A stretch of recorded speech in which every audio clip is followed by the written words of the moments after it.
You have someone who has the shop open, do you do an appointment, how do you make your face-to-face in time? Yeah, so it's been pretty good actually, because on my website, when you go to check out a piece of equipment, you have a pickup time you've got to choose. And that pickup time is actually the times that I'm available in the afternoons. And I usually coordinate with the people who rent. I'll send them an email saying, hey, I work during the day. I'm usually in the office 4:45 to 7. If that's not feasible, then sometimes I'll say, oh, you need it the next morning. Like say, for example, you rent on a Thursday and you need it Thursday morning. I'll say, hey, come in Wednesday. I'll give it to you Wednesday night. And people are just kind of blown away. They're like, oh, really? Like an extra day? Like I'll pay for it. I'm like, no, don't worry about it. You're conveniencing me picking up earlier because I'm not available during the day. So your location's not a storefront? Right, yeah, it's not a true storefront. I have an office inside Hatch, and basically operate out of there. How do you handle making sure that people are not going to drive off and never can hear from them on your equipment? I actually had that happen this year, and that was kind of a lesson learned moment, right? So I actually ended up getting the equipment back. It was a whole legal dispute, but I got the equipment back, and that has basically now made my company pivot just a little bit in what you need to provide me when you pick up. ID, for example, does your ID match what you're filling out on your form online? So basically it's a comparison. And another good thing is I'm face to face, and there's usually someone else around too. So it's kind of hard for someone to come up and steal from you when I have their ID, a true ID, and some form of identification. They filled out stuff online. So there's still that risk that someone could steal equipment. Absolutely. And I don't think there's any way you could actually physically get around protecting your equipment. Do a deposit with you? I don't do a deposit because it's kind of hard. I am going to change one of the ways I'm doing my payment. I'm going to go to like an auth and charge system. So basically, it's just like a rental car company. You don't get charged until you bring the car back, right? So if you rent from me, my system will go to your bank and say, hey, does this person have $200? And they'll say, yeah, they have $200. And say, okay, so here's your gear. When you bring it back, then I'll charge you for how long you've kept it, which is actually going to be beneficial if you want to extend your rental, because then I go, oh, well, instead of $200, it's $210 now, and I can easily charge it that way. So that's one way I can protect myself. Right, so you said new camera equipment's coming out all the time, and people want the latest. How do you handle obsolescence in the gear you have? So most of the stuff that I buy, the things that change the most are going to be camera bodies. Camera lenses last between 5 and 8 years, depending on which ones they are. So the ability to make my return on that is much easier, right? So the camera bodies are what's the hardest. So what I'll do is I'll buy a piece of camera gear, for example, for a camera body for $5,000. Okay, say they release another one in 3 years. So I still will make my return, and then I'll just sell that camera as a used camera body, and then I'll still make my money back. Who's your target customer? You have to define. Yeah, so my target customer, when I first started this, it was kind of any photographer, right? Everybody's a photographer, everybody wants to use camera equipment, but I've kind of narrowed it down now.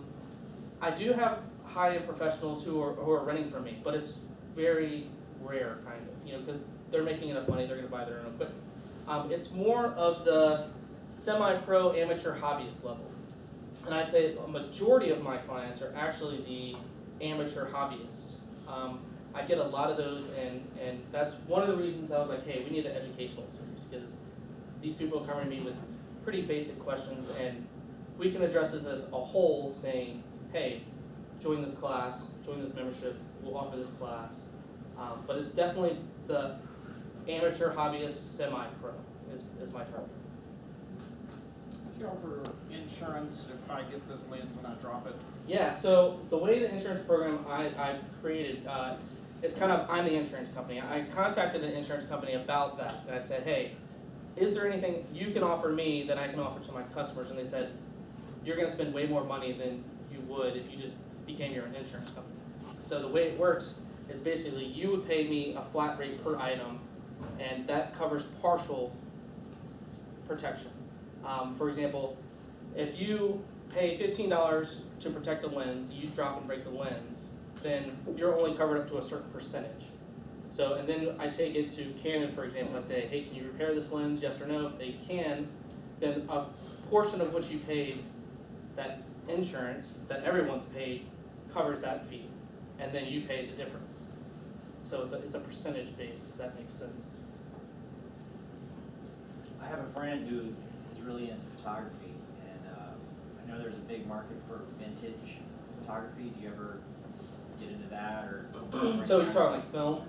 Yeah, like, you know, hard to find film and old. Yeah, film, I was asked yesterday about film, and I don't know anything about film. I never actually touched film, and so it's a whole other world. And so that's where, you know, bringing someone in who knows film for the educational series can actually do it. And then we'll touch on film when we get to that level. Really, the next thing that we're going towards is like mirrorless stuff. So we're going that way, not that way. Because film is just so expensive for a lot of people. Yeah. And I hate to say it's dying because it's a great part of photography. It's absolutely amazing. There's stuff you can do with film you can't do with digital stuff by any means. You can make it look like film, but it still doesn't look like film in my opinion. But eventually, at some point, I would like to get to film. But How do you decide what you charge for the rental? so I have this program in my head, and I go, okay. Basically, what I did was I looked at all my competitors. I said, what are my competitors charging? Okay. I said, all right, let me see if I can like kind of reverse engineer this, algorithm of how they're charging, and I basically kind of put it around that. And of course, I'm a little bit higher because I'm local. You're not paying shipping fees, so I'm a tad bit higher. But I have a set number on certain pieces of equipment where I'm like, this needs to be rented X amount of times to pay for itself, and typically I can get that done within about 18 months of owning the piece of equipment. So I have two. So my question was, how many times do you have to rent it to pay off your average piece of equipment? And then my second question was, what is your average span for how long people rent the equipment when they rent from you? Average rental is about 3 days. Okay. It's typically a Monday to Friday. I'm closed on Sundays and Wednesdays because I was working every day. It was too much for me.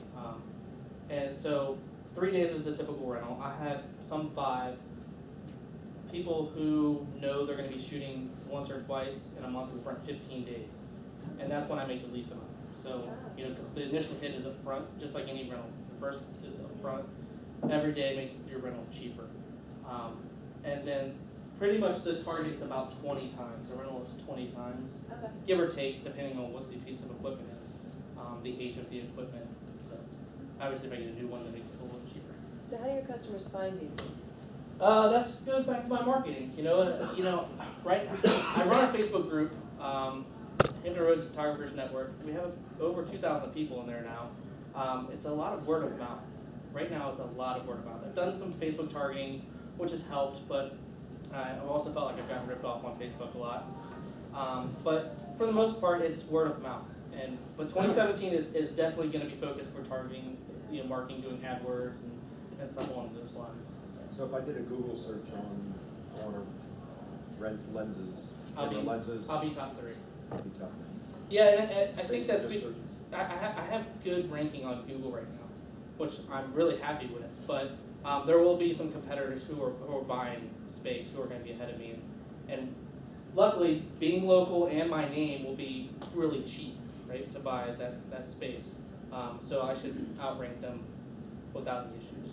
So. Do you have a website that has, obviously you have a website, right? Yeah. It has, can you keep it up to date as Yep. far as like if you have 3 of the same lenses, it'll show which ones are out and which ones are in? Yep. Okay.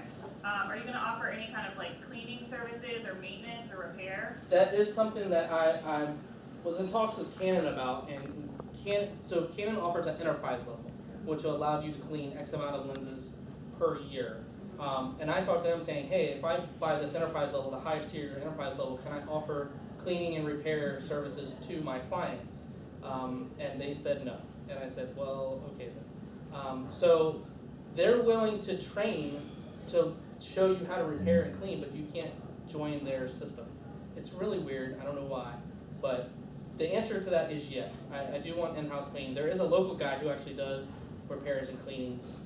that I really want to touch base with to try to collaborate with them to say, I have this company, you have this company, let's work together, let's do big things. Does he, do Nikon, do you know? He does everything. Okay.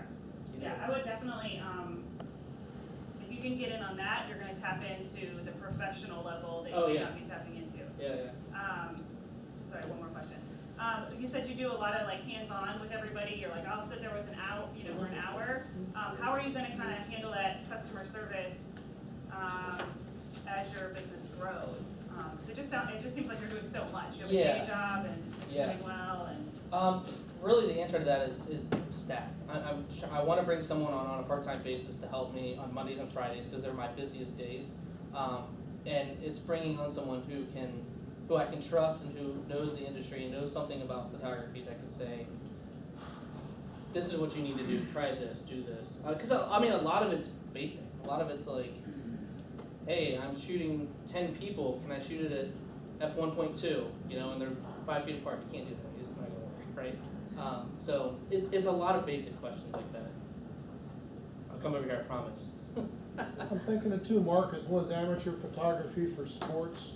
Some years ago, would have been really nice to have your service for replace the totally inadequate series of pictures I took of my kids trying to play soccer in high school football. Right.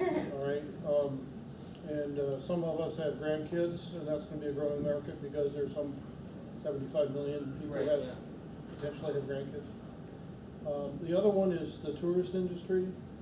If I go on vacation, I just have little box cameras. Yep. Been around Europe, and it would have been really nice to have a high-end camera. Right, So yeah. In this area for that would tours be was really great. cool if I'd known about it just the last couple of months. And on advertising and marketing, I suppose it's cost prohibitive at your scale, but all those airline magazines and all the seat back pockets, Right. most people flip through those things every time they get on the airplane. Yeah. Well, And they get SkyMall's tired of gone looking now, at the right? best doctors and the best steakhouses. Yeah. This would be something I could actually use. Yeah, and there's definitely a lot of, especially in this area. I mean, you've got tourism all over the place, and we come across so many things just going in restaurants and flipping something around on the magazine or a thing on the table and go, oh, that's Thursday. Let's go to this on Thursday. So yeah, totally on board with that. Go to the back first. You said you're trying to add more growth. Why wouldn't you just lease the equipment instead of buying the equipment out of your pocket? I've I mean, thought you about can that. think about this. You're saying $5,000-6,000 a pop a camera. Why not go to a leasing vendor and buy 10 cameras at once? Pay them a couple $100 a month, and then you're off to the races. Put a couple $1,000 into a website. You got 10 cameras you can rent out now. Yeah. And you're only paying a couple $100 a month instead of putting 20, 30 grand into all this equipment. Yeah, I did look a little bit into leasing Yeah. through some of the big storefront companies. I didn't really get far with it. You're not going to. If you, Yeah. What you can do is go. You need an equipment vendor leasing company. Somebody Right. like U.S. Bank or Key Yeah. Financial that does equipment leasing. They'll fund this all day long to get you off the ground. You got 10 cameras you can rent out. There's your growth right there for 2017. And you got pennies on the dollar on a lease because money's so cheap right now. Yeah. So that's Did you ask definitely Canon, into that. did you ask Canon to give you the cameras and you give them the referrals on what you're selling?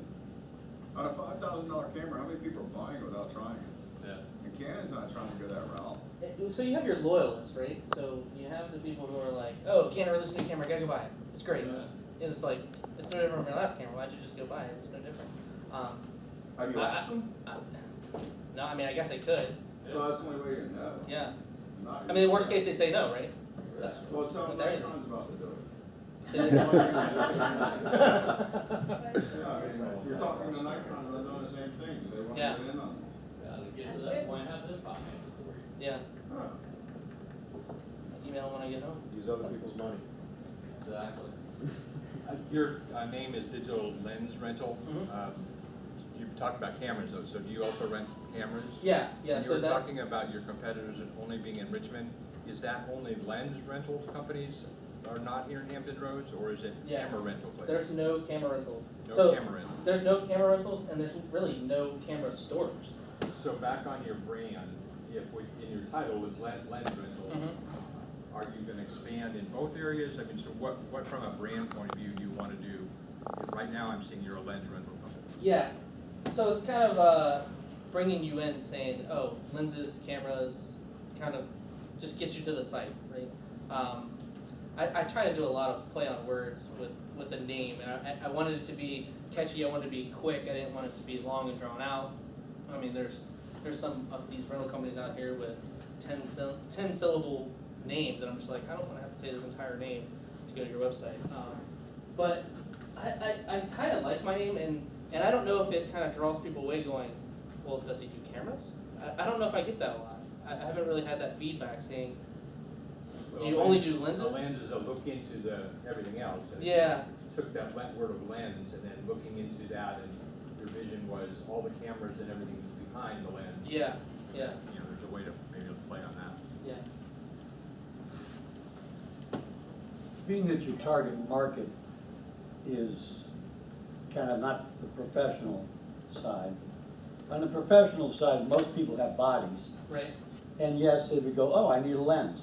Because lenses are, if you get a whole component of lenses, that's more than the body, actually.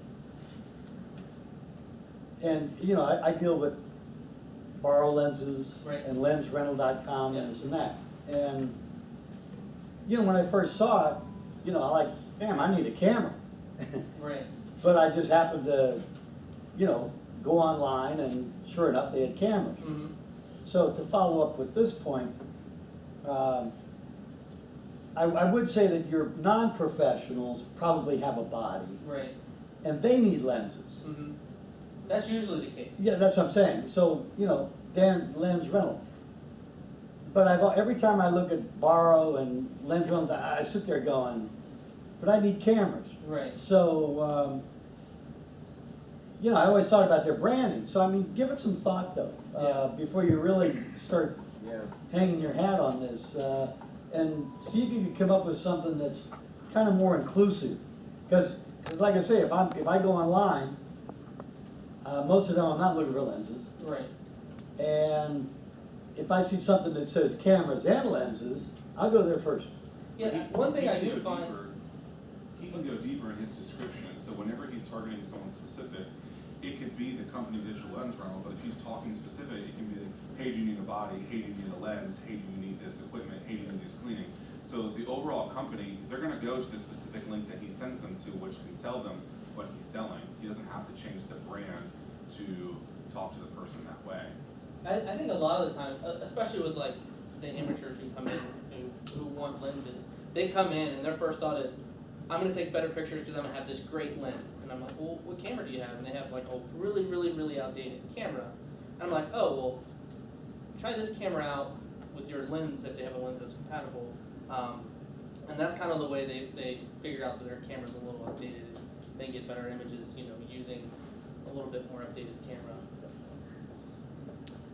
A couple of things, like you don't have too high utilization as far as I understood, and did you think about doing it online too at the same time?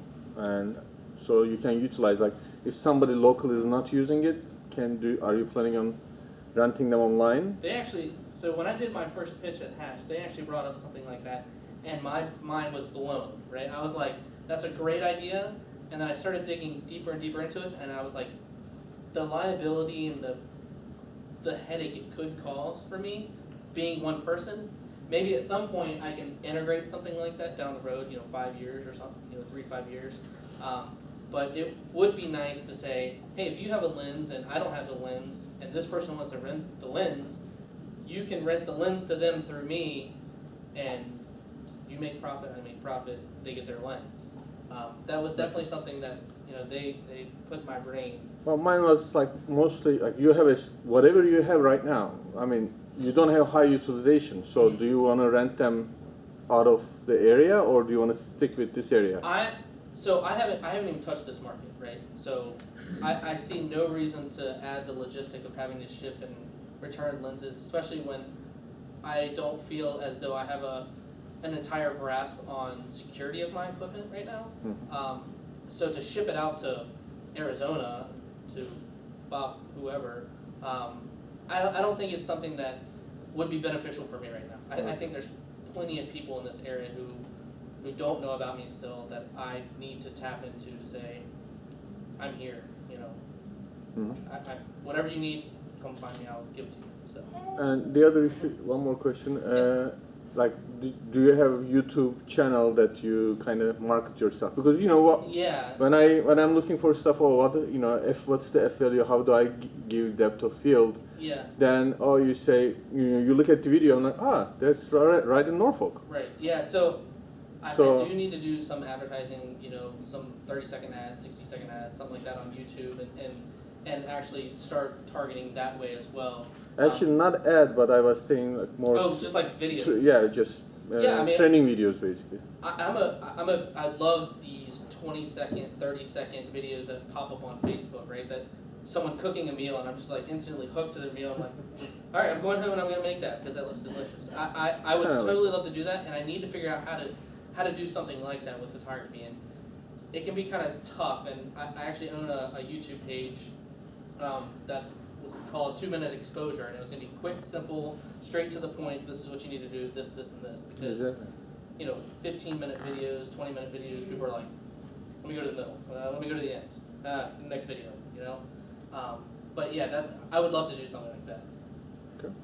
I would suggest like, especially since it's photography, Instagram is like the platform. Yeah, I have Instagram. So- I'm the worst at on this page. I'm the worst Well, because have your customers send you photos Yeah. of what they take, and be like, look what my customer using this took. Don't his grandkids just look beautiful? I've tried that and I get a really weird vibe because I think people are kind of like, I don't want you to know that I had to rent this equipment, right? And it's just like I don't understand, you know. I didn't rent this. It's Yeah, mine. This is mine, like right. And it's, I mean, there is that, you know, persona like, I've got all this equipment on me. You're gonna be like, oh, that guy's equipment. But if the guy was like, well, I really only own this, you'd be like, oh, well, I just own a pin. never mind then. So. As far as like the professionals that are local, what are you really, I know you're not in the marketing point yet, but let's think, so I host workshops where I have new photographers, you know, on a regular basis, and there's new photographers on my website all the time. So have you really thought about what you're going to, I don't want to say like offer the local professionals, but like I could email Borrow Lenses and say, hey, I'm hosting a workshop, can you send me some swag? And they'll send me stickers and brochures and just stuff that I can put in my goodie bags. Have you really thought about how we, you know, as the local professionals can help promote you? Yeah, But so- at the same time, like what's gonna make me feel comfortable that I'm endorsing something that's fabulous? So when there's a local meetup, for example, I try my best to go to these local meetups and find out who's hosting it and say, hey, I own Digital Lens Rental. I don't know if you know about me or not, but I want to give you some stuff to get people to come to your meet and greet, right? So I'll give away, you know, 5 different levels of giveaways. I'll give away a free 3-day rental. I'll give away 50% off your entire order, 30% off your entire order, whatever to get people to come to your meet and greet. And I'm kind of doing the same thing for these workshops. I've actually done that in the past with a couple of local other photographers hosting these workshops, saying, hey, I want you to do this workshop, or you're doing this workshop, what are you using? And they're like, oh, I'll use a 2470, and I was like, all right, then I'll give away a free 3-day 2470 lens rental, you know, stuff like that. Just collaborate, because it's getting my name out there. It's free marketing, right? And I have no problem collaborating with other photographers in this area. If you want to host a workshop and you say, hey, I need some lighting gear, okay, let's make it happen. Concerning your growth in financing, and you said you're interested in bringing in some outside financing.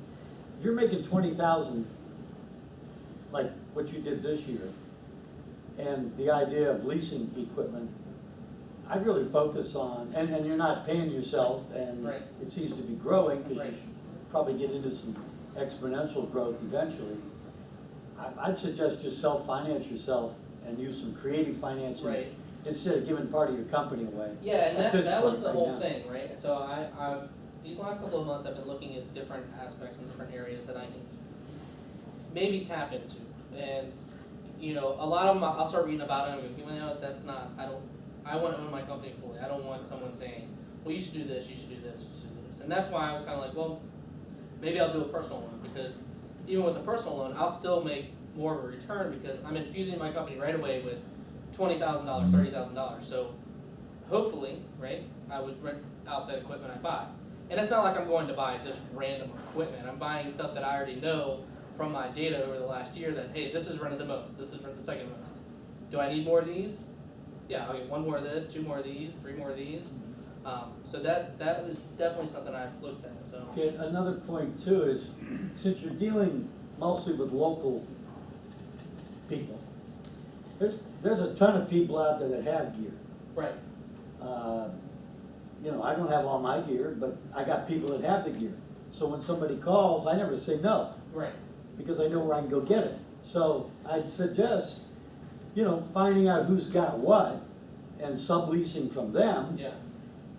For something that maybe, you know, you don't want to go out and buy because you don't have that big of a call for it. Yeah. And, you know, you'll make money, they'll talk about you, you know, kind of Uber it a little bit. Yeah, and you know, that's kind of back to that point is, you know, I've pinged a couple of people about that idea, and hey, you bought a brand new Corvette. Hey, can I borrow your Corvette to give it this guy to let him drive around for a week? People are that crazy about equipment, right? They get a little like, wait, you want me to just give this to some random stranger? I'm like, oh, it's not that bad. Come on, just you know, you're gonna make, you know, $50. Yeah, but this is like $7,000 lens. I'm gonna make $50. It's like, it's hard to tell them. Over time, you're gonna make money. It's the risk. You know, no risk, no reward, right? So, it's really hard to get people to understand the mentality of what's happening, and it's tough. It's hard to explain it, and I don't know how. Maybe I just don't pitch it well to say, hey, come on, just let me borrow this from you. We'll make some money, and you'll be fine. You know, how do I protect their lens? It's tough to explain that to a photographer. But if you give them the insurance angle, like when I rent gear, like I got a guy picking up $150,000 worth of gear tomorrow for a concert in Richmond tomorrow night. And, you know, I've got insurance on it. So I just, you know, make them lost payee, and boom, it's done, everybody's happy. I mean, I know what you're saying, it's hard. I mean, I got people, hey, I want to borrow, you know, rent your camera. Yeah. Oh, I don't rent my camera unless I go with it. You know, you do get that. But eventually they come around because it's sitting on the shelf. Yeah, yeah. There's and tapping into that kind of pivoting on that a little bit is the used market. A lot of people come to me saying, hey, are you buying used equipment? I'm not using this. Are you buying it? I always entertain ideas on that. Like, people are like, hey, I'm selling this stuff. Do you buy stuff? I'm like, what do you have? But I'll never say, no, I don't buy used equipment. Because if I buy a pristine used piece of equipment that is $500 cheaper than it is if I bought it new, I've already made money because I don't have to pay the difference in that. But eBay. Yeah, eBay. Also, there's a system with the credit cards. Like, I don't know if you are familiar with that. When you purchase something, you can say, well, this is $70 rental, but I'm gonna block $500 on your credit card. Yeah, that's the often charge. That's what it's called. Okay, so it's you called often charge. Okay, so you already do that. Yeah, so that's what I'm moving into for 2017. Okay. Basically, all it's doing is it's authorizing that you do have X amount of dollars, and then once you bring it back, it charges. Correct. So that's okay. It just blocks the money. It doesn't pull the money from your account. Yep, correct. Anybody else? That's it? Good. Thanks for coming, everyone. You have a cup for your next million. Oh, nice. 999 more thousand. Sweet. Thank you so much. Thank you for coming today. What can we do for him? That's right. What can we do for you? Can I That's borrow our all last your, question. Can I borrow all your equipment? I've got a great plan. 50-50. No risk. What can many cups do for you? I mean, this has helped tremendously, right? So I love this feedback. It's great. You know, it's about community, right? No matter how you look at it, it's about community. And you know, different aspects and different ideas from different people who have different paths in life. It's been great. So I'm all for all of it. So. Spread the word. Yeah, spread the word. Spread the word. Talk to your photography friends. Thanks for coming today.